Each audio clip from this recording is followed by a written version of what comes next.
तो यहाँ पे बहुत सारे प्रहरीकर्ता हैं, उनमें से कुछ प्रहरीकर्ता का ऐसा भी कहना है कि कई जगह के विधायक जो हैं वह भी पैसा का डिमांड करते हैं। आप आवाज़ जो उठाते हैं उसका कितना वो लोग जो हैं इस पे असर डालते हैं या बात बनती है? जितने नाइट गार्ड स्कूलों के अंदर काम कर रहे हैं उनका आप रिटायरमेंट का एज फिक्स कर दीजिए।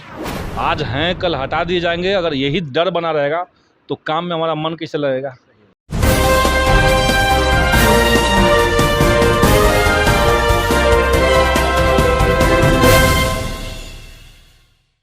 सीपीआई माले विधायक संदीप सौरभ जी आज रात्रि प्रहरीकर्ता के समक्ष आज मौजूद हैं और इन लोगों का जो मांग था, 3 सूत्री मांग था मुख्य तौर पे, और यह लोग आंदोलन सड़क से लेकर सदन तक करते रहे हैं। और ऐसे विधायक भी अभी हैं जो सड़क से लेकर सदन तक संघर्ष करते हुए सभी वैसे लोग जो हमेशा से लड़ते रहे, जूझते रहे अपनी समस्याओं से, उनके साथ खड़ा रहे। तो इन लोगों का सर कितना समर्थन देने वाले हैं, क्योंकि 3 सूत्री मांग पर यह लोग संघर्ष कंटिन्यू करते रहे हैं। नहीं, इनका मांग तो हमने पहले भी सदन के अंदर उठाया था और हम तो शुरुआत से ही कर रहे हैं कि सरकार कोई भी नौकरी, अगर सरकार के अंडर में कोई भी नौकरी है तो उसमें सामाजिक सुरक्षा उसका सबसे महत्वपूर्ण पहलू है। तो इसीलिए जितने नाइट गार्ड स्कूलों के अंदर काम कर रहे हैं उनका आप रिटायरमेंट का एज फिक्स कर दीजिए और विशेष कारण के बाद ही आप बीच में कुछ कर सकते हैं, नहीं तो रिटायरमेंट सबको होने दीजिए। एक तो ये बात।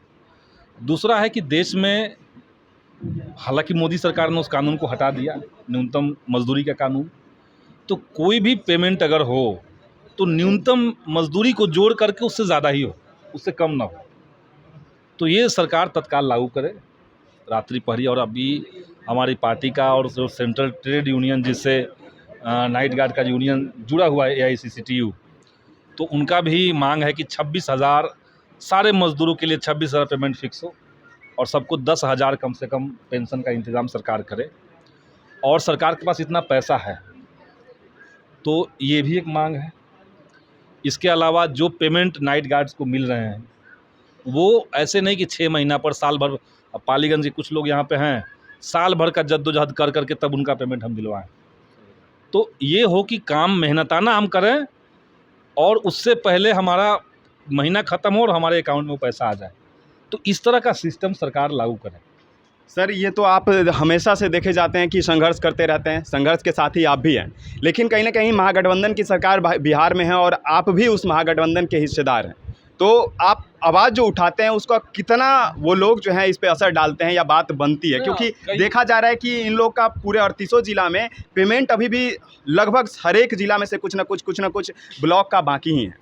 ये हम लोगों ने मांग उठाई थी। अब मांग उठाने के बाद विधानसभा में जब हमने कहा कि नाइट गार्ड का तत्काल पेमेंट कीजिए तो कई जिलों में लेकिन शुरू हुआ। हम नहीं कर रहे हैं कि हमारी सारी बातें मान ली जाती हैं और वो संभव भी नहीं है, लेकिन हम अगर सरकार की आलोचना करते हैं या जो जन आंदोलन है, जो कोई संगठित आवाज़ उठाने वाले लोग हैं, अगर उनके पक्ष में खड़ा होकर के सरकार से कोई बात कर रहे हैं, कोई मांग रख रहे हैं, तो सरकार बात कुछ मानती भी कुछ नहीं भी मानती है। लेकिन इतना ज़रूर है कि जो आंदोलनकारी लोग हैं उनका साहस बढ़ता है, तो ये कम बड़ी बात नहीं। बिल्कुल। तो यहाँ पे बहुत सारे प्रहरीकर्ता हैं, उनमें से कुछ प्रहरीकर्ता का ऐसा भी कहना है कि कई जगह के विधायक जो हैं वह भी पैसा का डिमांड करते हैं। अब ये कर रहे हैं तो गलत कर रहे हैं, जो भी जहाँ से भी कर रहे हैं लोग तो गलत कर रहे हैं। अगर वो कर रहे हैं तो उनको कार्रवाई होना चाहिए इस तरह के लोगों के ऊपर। और पैसा क्यों देंगे? इसीलिए तो हमने कहा था कि ऑनलाइन तरीके से मॉडल इस तरह का हो, बीच में कोई मीडिएटर ना हो, उनका अटेंडेंस का एक रिकॉर्ड ऊपर चला जाए, उस हिसाब से इनका पेमेंट जो है वो डायरेक्ट CFMS डायरेक्ट उनको अकाउंट में पैसा ट्रांसफ़र कर दे जिला से। तो ये सिस्टम हो, इसकी मांग हमने रखी है। तो क्या लग रहा है कि सरकार जो है इन लोगों को नियुक्त की है और नियुक्ति के बाद जो कहीं ना कहीं भोजन देकर थाली खींचने वाली बात तो है, वो नहीं होना चाहिए। तो मैं कह रहा हूँ कि सामाजिक रूप से सुरक्षित नौकरी ये हर किसी का अधिकार है। आज हैं कल हटा दिए जाएंगे। अगर यही डर बना रहेगा तो काम में हमारा मन कैसे लगेगा। तो इसीलिए इनको सरकार इनका रिटायरमेंट का एज फिक्स कर दे। चलिए, बहुत बहुत शुक्रिया।